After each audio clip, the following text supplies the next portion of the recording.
चलिए आज हम आपको सीतामढ़ी से प्रयाग संगम पर ले चलते हैं। प्रयाग संगम के ऊपर आपको चल के स्नान कराएंगे। आप देखिए गाड़ी के अंदर किस तरह से भाव विभोर हो रहे हैं।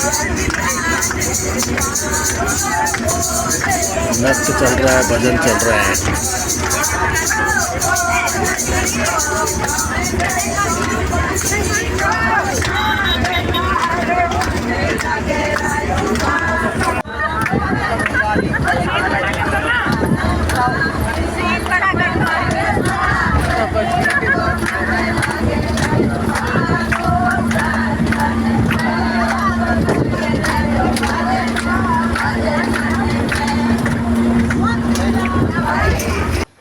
देखिए अब अपन प्रवेश कर रहे हैं प्रयागराज के अंदर। ये बोर्ड लगा हुआ, संगम पर चल रहे हैं अपन। ये त्रिवेणी संगम जा रहे हैं अब। ये जो किला है प्रयागराज का, उसके बिल्कुल यहाँ कोने पे पहुँच गए अपन गंगा मैया के। अब ये बोट लेंगे, बोट लेके त्रिवेणी संगम पे स्नान करेंगे अंदर जाके। यहाँ संगम होता है तीनों नदियों का। अब वहाँ स्नान पूजा करने के बाद फिर वापस आएंगे। ये त्रिवेणी संगम का तैयारी हो रही है। देखिए आप, चारों तरफ बोट खड़ी हुई है, अथाह बोट है, अनगिनत बोट हैं। आप देखिए अंदर भी कितना है। ये सारे भक्त लोग आ रहे हैं, तो आप देखते जाइए। आप देखिए आप, अभी कुंभ की तैयारी चल रही है। अब की बार कुंभ यहीं होगा, उसकी तैयारी चल रही है। महाकुंभ की तैयारी चल रही है। अब देखिए अपन नाव में बैठ चुके हैं और नाव में बैठकर संगम की तरफ अपन प्रस्थान कर रहे हैं। संगम के ऊपर पहुंचने के लिए अपन चल दिए। ये पूरा बहाव देखिए कितना चौड़ा नदी का है, जिसमें गंगा, यमुना, सरस्वती तीनों आके मिलती हैं। ये यमुना जी के अंदर अपन बोट से आगे बढ़ रहे हैं। ये बोट से आगे बढ़ते जा रहे हैं। कितनी बोट इसके अंदर निरंतर चल रही हैं। आप देखिए सब लोग भाव विभोर होते हुए। प्रभु जब तक आपका चरण नहीं धुलाएंगे तब तक अपनी नैया में नहीं बैठाएंगे। एक छोटी सी मेरी शर्त है, आप सभी लोग पुकारी ये मल्ला है, सबको समझा रहा है। हाँ, ये पादा पुराना देसी की खाई है माँ। पुकारी लगाएंगे, सबको बता रहे हैं इसकी महिमा के बारे में। संगम महिमा के ज्ञान दे रहा है। बंद हो जाएगा।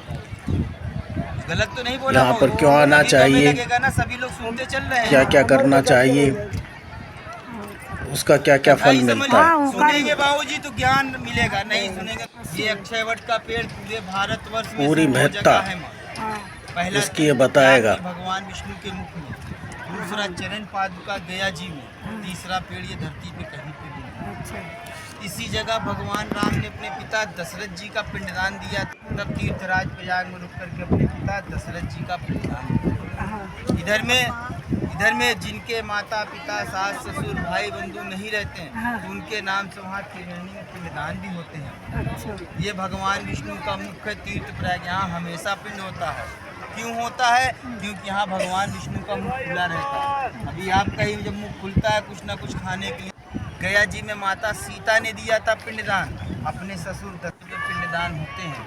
जिनको नहीं पता रहता माँ, हम लोग बता देते हैं। उनका एक मन दो कार्य, खाली नहाए तो यहाँ का पिंड रूपी भोजन होता है पितरों का। अभी आप अपने ऊपर ले लीजिए बाबूजी। अभी आपके सामने एक थाली भोजन रखा हुआ है, आप पूरी थाली भोजन का खाकर खत्म नहीं करेंगे। अन्य का एक निवाला खाएंगे तो आत्मा भी तृप्त हो जाएगा, सुधा भी शांत हो जाएगा। फिर उसके बाद ये चौड़ा पार्ट है, ये यमुनोत्री का पार्ट है। आप देखिए, और नाव में बैठना भी एक कला है। इसलिए हम लोगों को अनबैलेंस हो जाती है इधर से उधर। नाव के बगल में कभी नहीं पकड़ना चाहिए।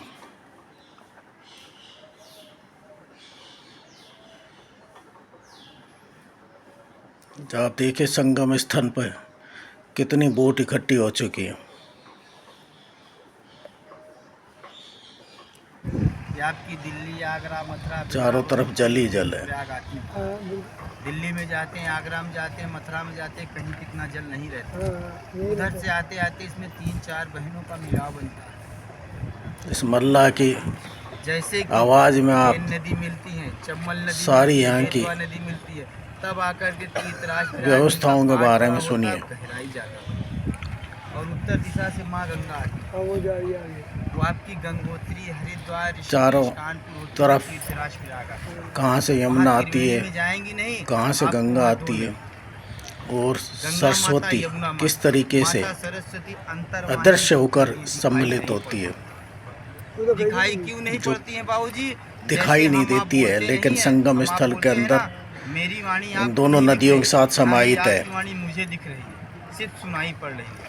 इसलिए हम माता सरस्वती इसीलिए को गंगा पूजा यमुना करते हैं। सरस्वती का संगम कहा जाता है। उदाहरण, प्रतिदिन त्रिवेणी बनाती हैं अपने शरीर में, किसी को पता रहता है, किसी को नहीं। ऐसा आप लोग क्या करती हैं जो रोज त्रिवेणी बनाती हैं, बता सकती हैं? अपने शरीर में ये रोज आपको बनाती हैं। कहा संगम स्थल पर ले चल रहा है, आगे बढ़ रहे हैं मैंने अपन। आपको बताया। अब इसका नाम ये यमुना जी का मालूम है बाल को क्या बोलते हैं? पूरा देखो कितना लंबा चौड़ा बाल को बेनी बोला जाता है, शुद्ध हिंदी पार्ट या बेनी बोला एरिया है जाता जिसमें बहती है। इसको क्या बोलते हैं?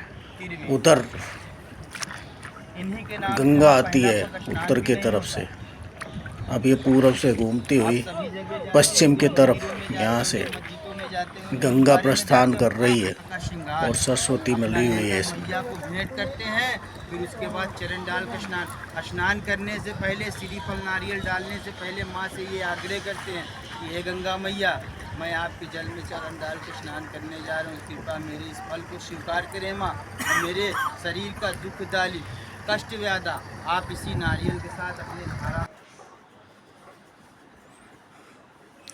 आप सीगल देख रहे हैं, ये जो समुद्री पक्षी दिखाई दे रहे हैं, ये पक्षी इतने आदतन हो गए हैं सी फूड की बजाय, प्राकृतिक भोजन के बजाय ये यहाँ पर जो बोट वाले सेव बनाकर बेचते हैं यात्रियों को, ये यात्री उन पैकेटों में से सेव जैसे ही फेंकते हैं जल के अंदर, तो ये सारे इकट्ठे होकर उसको खाने के लिए आ जाते हैं। कोई तीनों माता के नाम से तीन ब्राह्मण भोजन देता है। जैसे जैसे अपन आगे बढ़ रहे हैं, कोई अपने घर तो ये देखो संगम स्थल, जहाँ पे तीनों नदियों का संगम होता है, मिलन होता है, उस स्थल पर पहुँच रहे हैं जहाँ पे सभी को स्नान कराया जाएगा। स्नान के लिए दो बोटों के बीच के अंदर एक तख्त लगा देते हैं जहाँ स्नान कराते हैं। यहाँ देखिए, ये सब बोट यहाँ पर आके लग जाती हैं ग्रुप में। इनकी सेटिंग इस तरीके से करनी पड़ती है कि इस बोट के व्यक्ति जहाँ पर दो बोट के बीच में बल्लियों से बांधकर तख्त लगाया गया है, वहाँ स्नान कराया जा सके।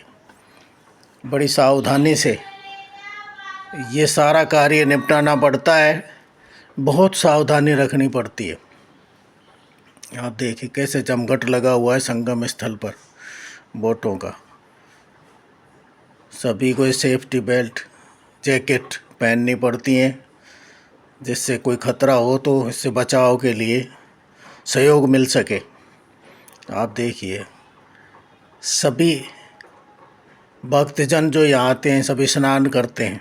यहाँ बोट पर ही पंडित जी मिलते हैं जो पूजा कराते हैं, नारियल पुष्प इनको समर्पित कराते हैं। दूध है, दूध का भी जलाभिषेक कराते हैं संगम के ऊपर। आप देखिए सभी बोट के यात्रीगण अपने श्रद्धा अनुसार यहाँ भेंट भी देते हैं।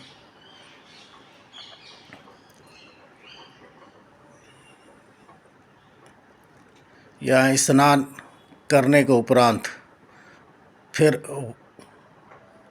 पूरे संगम स्थल के ऊपर चारों तरफ से घूमते फिरते देखिए आप सीगल।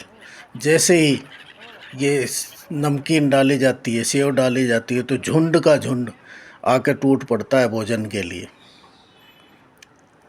ये अब तो ऐसा लगता है कि इन सेव के ऊपर ही निर्भर हो गए। इनका जो फूड लाइन है वो बदल चुकी है। इनको इसके अलावा और कुछ अच्छा नहीं लगता। ये सब सेव ही खाकर गुजारा करते हैं। पूरा ग्रुप, पूरा झुंड सेव डालने के बाद ये एक नाव के पास से दूसरे नाव के पास जाते रहते हैं, नज़र रखते हैं। ये पूरा यमुना जी का पार्ट है। अपन अब स्नान के बाद वापस चल रहे हैं। वापस आप देखिए, इनको सबको हिदायत दे रहे हैं कि आप ध्यान से बैठे रहिए, नाव को बगल से मत पकड़िए। नाव के ऊपर जो ये ऊपर बांस की ये फ्रेम लगाई हुई है, बल्लियाँ लगाई हुई है, जिस पर तिरपाल बांधा हुआ है और उसके साइड में से बांध रखी है, तो उसको पकड़िए आप। क्योंकि जब एक नाव दूसरी नाव के पास से गुजरती है तो ये टकराती भी रहती हैं। पानी है वो हिलता रहता है, तो पानी के साथ नाव भी इधर उधर हिलती रहती है। जैसे जैसे अपन आगे बढ़ते जा रहे हैं, धूप तेज़ है। वैसे अक्टूबर के महीने में भी काफ़ी धूप है। आप देखिए, ये जो बांस है इसको पकड़ना पड़ता है, एक दूसरे से सावधानीपूर्वक अपना बैलेंस बना के बैठा रहना पड़ता है। और नाव की कैपेसिटी के अनुसार ही यात्रियों को बैठना चाहिए। नाव के अंदर अधिक से अधिक जो व्यक्ति बैठा लेते हैं वो नहीं बैठाना चाहिए। 10-12 आदमी से ज़्यादा इन नाव में नहीं बैठाना चाहिए। आप इन नाव से अपन फिर धीरे धीरे चलते हुए किनारे के ऊपर पहुंच जाते हैं, जहां से अपन ने यात्रा शुरू की थी। उधर ही ये किला है सामने, मुग़ल साम्राज्य के समय के अंदर बनाया गया किला है। बहुत बड़ा किला है, यमुना के किनारे ही सब उस समय के बने हुए हैं। पुरातत्व विभाग के अंतर्गत आता है। अब ये आज का वीडियो आपको कैसा लगा, इसको लाइक कीजिए, इसको शेयर कीजिए, सब्सक्राइब कीजिए। आज का वीडियो इतना ही। धन्यवाद।